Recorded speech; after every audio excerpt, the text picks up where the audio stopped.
Bonjour mes amis vierges. Attendez, je mets un petit peu plus en ordre là parce qu'on n'y voit rien. Bonjour mes amis vierges, voici votre tirage pour le mois de novembre. Donc pour les vierges, ascendant vierge, signe lunaire en vierge. Bien sûr, il s'agit d'un tirage général. Donc vous prenez si ça vous parle, si ça vous parle pas, je vous laisse vous laisser ça à côté. Alors allons-y, on commence par l'oracle du peuple animal. Je le découvre en même temps que vous, donc j'irai dans le livre parce que je le connais pas très bien. C'est un animal totem, comme on peut appeler ça, qui va vous accompagner. L'énergie de cet animal va vous accompagner ce mois. Ça peut être des conseils, comme ça peut être l'énergie elle-même de l'animal. Alors, on va voir quel animal vous accompagne. Waouh, l'éléphant. Magnifique, dites-moi. Enfin, j'imagine que ça doit être une énergie extraordinaire. Allons voir ça. Que nous dit l'éléphant? Alors on dit qu'il est là pour vous interroger sur la structure de vos initiatives. On dit que l'éléphant marche lentement, mais il fait un pas après l'autre. On dit toujours que se mouvoir demande l'effort, c'est pourquoi il évite les mouvements inutiles, les allers-retours incessants. Donc, il vous propose de mener à bout tout ce qui vous tient à cœur. On dit qu'il accompagne, on dit que les gens qui sont accompagnés de l'éléphant sont souvent des gens de pouvoir. Il vous permettra de mener à bien vos projets, que ce soit humanitaires, sociaux, politiques, peu importe, et à relever les défis d'envergure. Il vous aide à prendre votre place sur la Terre. Pas mal, waouh, magnifique, dites-moi. Allons voir comment ça se passe au niveau de vos énergies. L'énergie au début du mois pour vous. On a le pape et la reine de bâton. Waouh, le pape vous parle de bénédiction. Le pape peut vous parler aussi des valeurs. Hein. Si vous êtes dans votre énergie, en tout cas, vous êtes structuré, vous êtes posé. C'est sûr, avec le pape, il n'y a pas de souci. Le pape nous parle de tout ce qui est sacré, peut nous parler d'engagement, hein, peut aussi nous parler d'engagement. Alors, vous voyez, l'éléphant nous parle aussi de ça. Hein. Donc, le pape nous parle d'engagement. La reine de bâton, elle est séductrice. Hein, c'est celle qui sait. Vous savez, la reine de bâton, c'est un peu la mineure de l'impératrice. L'impératrice, comme on dit, comme la reine de bâton, d'ailleurs, c'est celle qui sait d'où elle vient, elle sait où elle en est et elle sait où elle va. Et elle sait l'exprimer. Elle sait l'exprimer, elle sait demander les choses, elle sait dire les choses. Et en plus, elle le fait avec séduction. Enfin, c'est la séductrice née, en fait. Hein.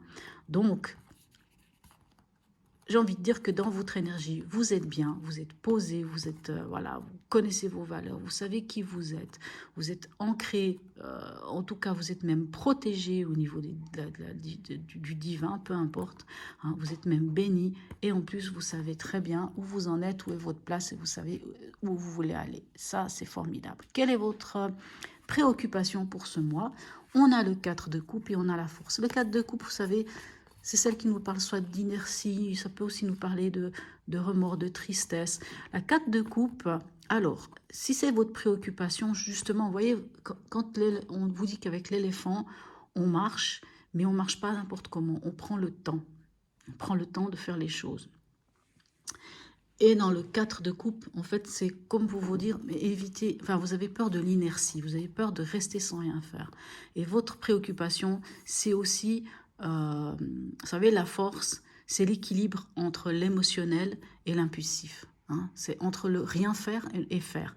Donc d'ailleurs, le 4 de coupe, c'est un peu le rien faire. Hein. C'est ne rien faire, rester un petit peu prostré dans son coin, penser au passé, avoir des remords, enfin se laisser, enfin un petit côté inerte, un peu, voire même indifférence. Et en fait, c'est votre préoccupation, c'est d'éviter ça et de trouver cet équilibre en vous, on va dire. Hein. Mais en même temps, l'éléphant vous parle hein, de trouver cet équilibre, d'y aller pas à pas. Alors, quel est l'événement pour vous? On a le valet de bâton et on a le monde. Magnifique, le monde. Le valet de bâton, vous savez, c'est celui qui a découvert son désir, ce qui fait vibrer son âme, ce qui fait vibrer son être. Il a mis le doigt sur quelque chose qui le passionne, hein, c'est la passion. Et on vous parle d'ouverture. Donc, en fait, vous avez trouvé ce qui vous passionne.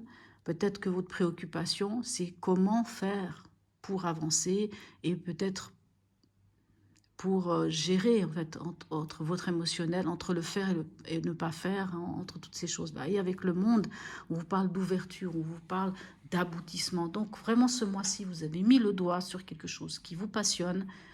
Et en plus, j'ai l'impression qu'il y a tout qui s'ouvre à vous. Alors, qu'est-ce qui va vous aider? On a le 10 d'épée et on a l'as de bâton. Ce qui va vous aider, c'est de lâcher le mental. Ce qui va vous aider, c'est le 10 de bâton, le 10 d'épée, c'est quand même une fin de cycle. C'est-à-dire, on laisse, on pose. C'est pas poser le fardeau, mais on pose. Vous savez, le 10 d'épée, c'est quand on a subi vraiment des attaques au niveau mental, hein, et ça nous a même affaiblis. Donc on est en bas, on est complètement vidé. Mais là, cette carte, comme elle est en positif, et puis de toute façon c'est une carte positive puisque c'est une fin de cycle, quand on a terminé un cycle, on ne peut que recommencer quelque chose de nouveau.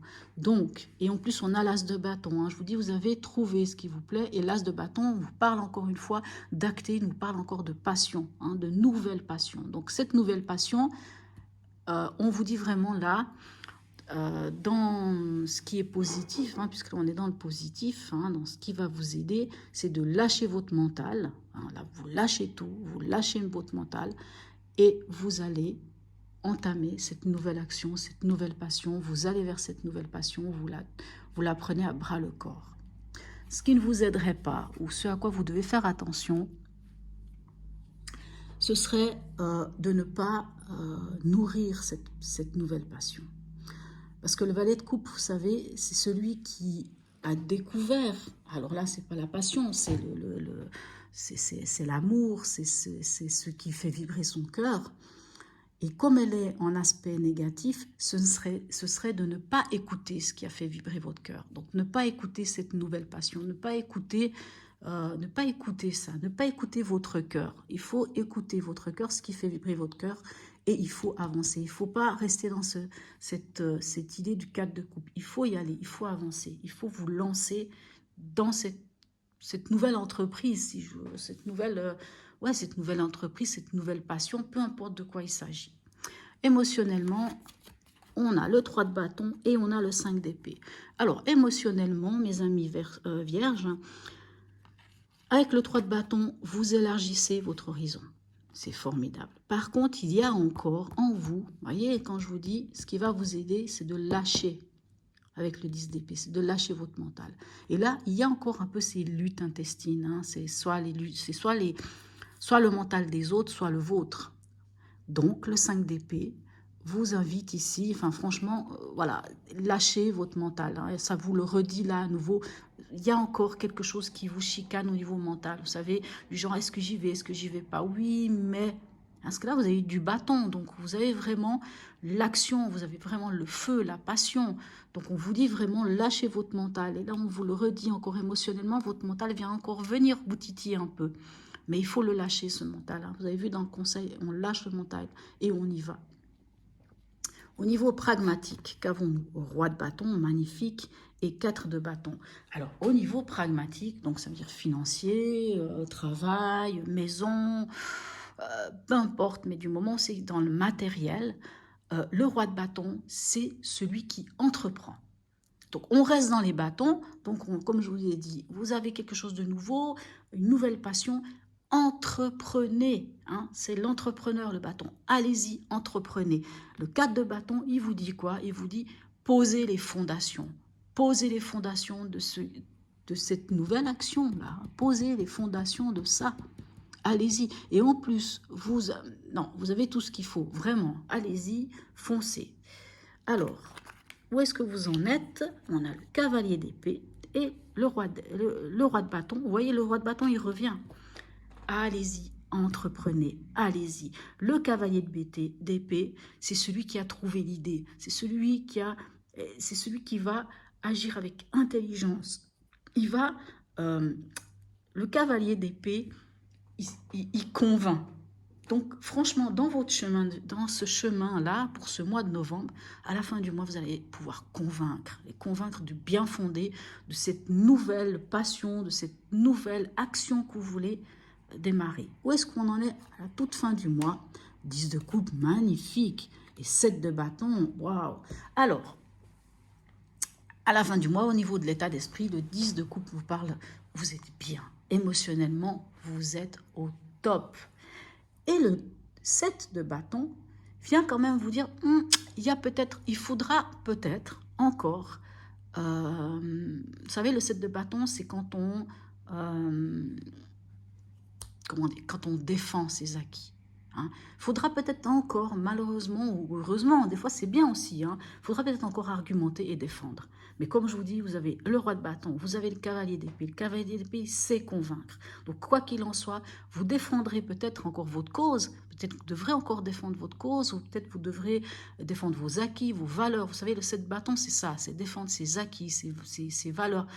J'aime bien l'image du 7 de bâton en disant, voilà, le paysan qui a travaillé sa terre pendant toute l'année, et puis il arrive des badauds qui passent à côté, puis qui ont envie d'aller cueillir les fruits ou les pommes de terre ou je ne sais quoi, de ce que le paysan a cultivé. Puis le paysan, il dit, mais attendez, non, c'est mon travail.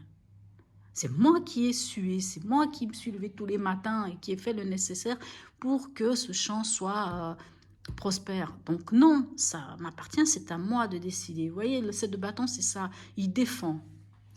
Mais ça ne veut pas dire qu'il y a des conflits. Le seul conflit que je vois, c'est au niveau mental, c'est ici, au niveau émotionnel. Mais comme en conseil, on a le 10 d'épée et on lâche ce mental, lâchez-le. Quel est le message de vos anges? Abondance. Bon, espace de commentaires, je crois que le tirage nous en parle, et je crois que l'éléphant vous parle de ça, parle de réussite. Le moment est maintenant arrivé d'avoir dans ta vie succès, amour et richesse en abondance. Tu puises dans les trésors sans limite de l'univers en proportion avec ce que tu crois mériter. Dans leur sagesse immense, les anges t'exhortent de croire en toi-même, de savoir que tu mérites bien plus que ce que tu as cru jusqu'à présent. Tu pourras alors attirer vers toi les véritables richesses de la vie. Pour être sensible à tout l'amour qui est autour de toi, il faut que tu ouvres ton cœur aux autres. Fais ce qui te comble le plus en ce moment, et les anges te récompenseront en t'offrant joie, succès et satisfaction. Augmente ta prospérité en recevant avec bonté et amitié, donne avec empressement, et pour tout ce qui t'est échu, sois reconnaissant et dis merci. Profite de tout ce que tu as et tu recevras 1000 fois plus. Affirmation, je mérite l'amour, la prospérité et le succès. Ben, c'est extraordinaire, mes amis vierges. Vous avez vu ça? C'est incroyable. Le petit oracle de l'intuition, qu'est-ce qui vous indique? Bénédiction, signe, l'univers cherche ton attention pour te guider sur la bonne voie. Tiens compte des synchronicités qui t'interpellent. Ce sont tes actes, tes accès de réalisation. Je crois qu'on a tout dit. Une dernière carte, alors ça c'est les mantras, l'oracle des mantras. Comme je dis, soit vous le faites, soit vous ne le faites pas. C'est une méditation avec un mantra. La plupart du temps, elles sont chantées. Vous pouvez aller sur internet, vous tapez le mantra en question, vous allez voir, et franchement, comme je vous dis, à vous de voir si vous voulez le faire ou pas. Si vous n'arrivez pas à vous asseoir en tailleur, vous pouvez être assis sur une chaise ou sur... peu importe, vous trouverez toujours une solution pour la faire, mais comme je dis, c'est pas obligatoire. Allons voir quel mantra vient vers vous pour ce mois-ci. Mangala Charan Mantra. Celui-là, je ne le connais pas. La protection dans toutes les directions. Je vais quand même voir dans le livre, parce que pour moi, la protection dans toutes les directions, c'est le At Gulename. Ouais, ça serait ça pour moi. Alors, attends, je vais voir ça. Hop, hop, hop. Bah oui, c'est bien ça. C'est At Gulename. Alors, je ne sais pas si c'est en marquant Mangala Charan Mantra que vous trouverez, mais vous pouvez aller regarder sur... alors non, c'est bien ce que je dis, c'est At Gurename.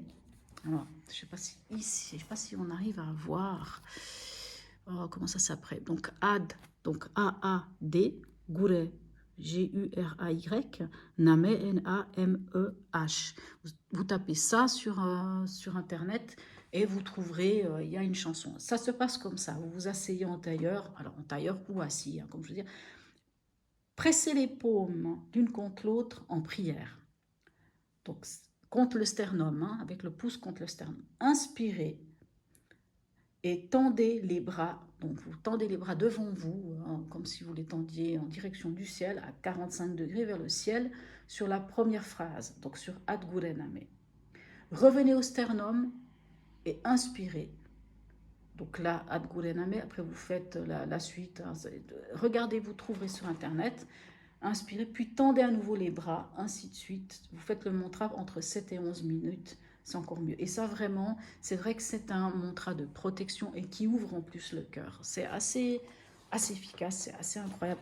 Alors, comme je vous dis, à vous de voir si vous voulez le faire ou pas. Voilà, mes amis vierges, je trouve que votre tirage est extraordinaire. Hein. Laissez votre mental, lâchez-le, lâchez votre mental. Parce que vraiment, je pense que vous avez une idée d'un nouveau projet, de quelque chose de nouveau, et vous avez tout pour le faire et y arriver. Et en plus, vous avez la force de l'éléphant avec vous. Allez-y, pas à pas. C'est vrai, il faut se poser des fois les bonnes questions, mais le mental, là, enfin, ce mental qui viendrait, qui est négatif, hein, vous savez, ce fameux ego négatif, lâchez-le. Voilà, mes amis vierges, je vous souhaite un très beau mois de novembre et je vous dis à bientôt